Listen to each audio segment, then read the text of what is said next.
what you have to say. So now I would like to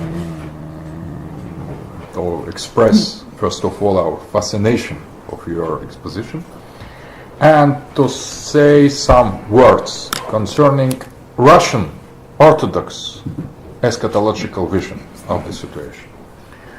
What is important that a perfect and very strange convergence of some crucial points. I have spoken recently with one saint father, Vladimir Tsvetkov. He is a monk and he is a chief of monastery who belongs to the tradition of the elders of the starets, Russian starets, and he was introduced in the Orthodox eschatology, Russian eschatology, and I have asked him to name the most important points of this eschatology. So, according to him, all the starets, all the elders of Russian Orthodox Church prophesied the spiritual renaissance, rebirth of Russian Christian tradition after the time of Bolshevist or Antichrist oppression. So what now we are witnessing of a fulfillment of the tradition that was made before Bolshevists, but they were more or less identified, their rule was foreseen, and the end of this rule was predicted. What should go next? Rebirth of Orthodox Church and the rebirth of Russia. At the same time, 2 points were after that, 3 points. The wars and the great suffering of the Russia, and also the many challenges to Moscow and many damages that we will suffer. So very devastating wars waged against us in the future.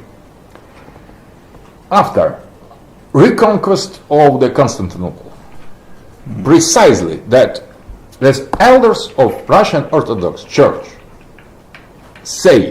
affirm that Russia will conquer Constantinople and free Hagia Sophia and restore it as Christian cathedral.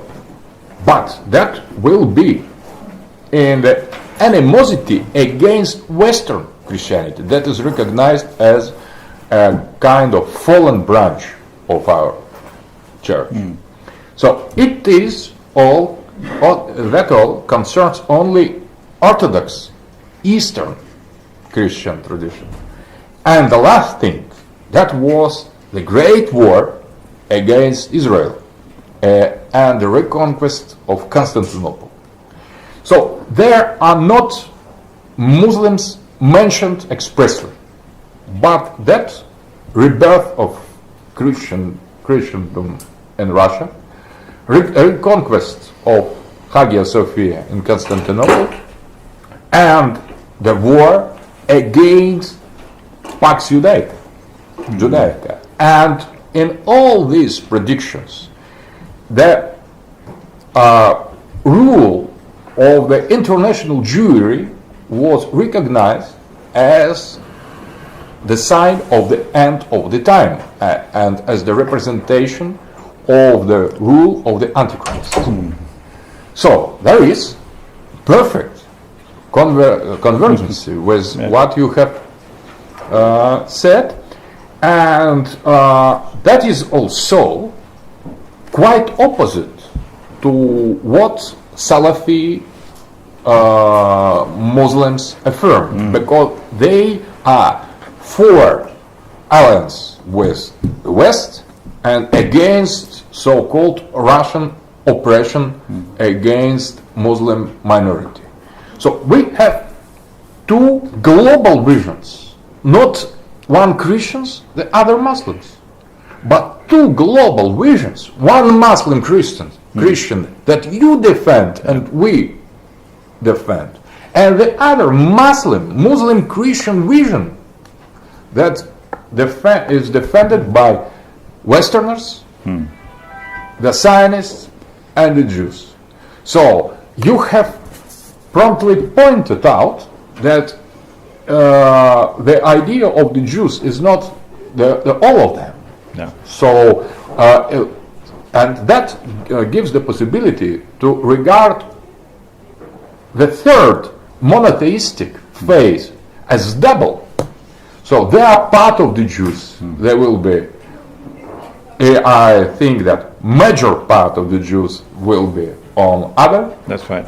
side, but there will be a little part, maybe few of them on our side. That's right. That's right. So it is a kind. What is important that this line, eschatological line, divides not religions between themselves, but inside of three religions there are two contradictory eschatological positions.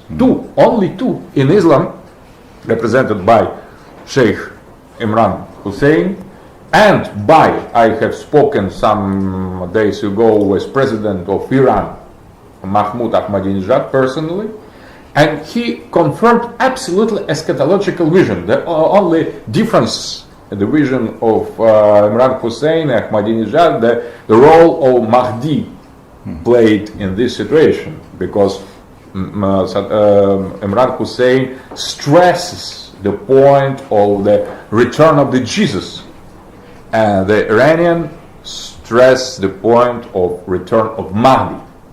That is difference.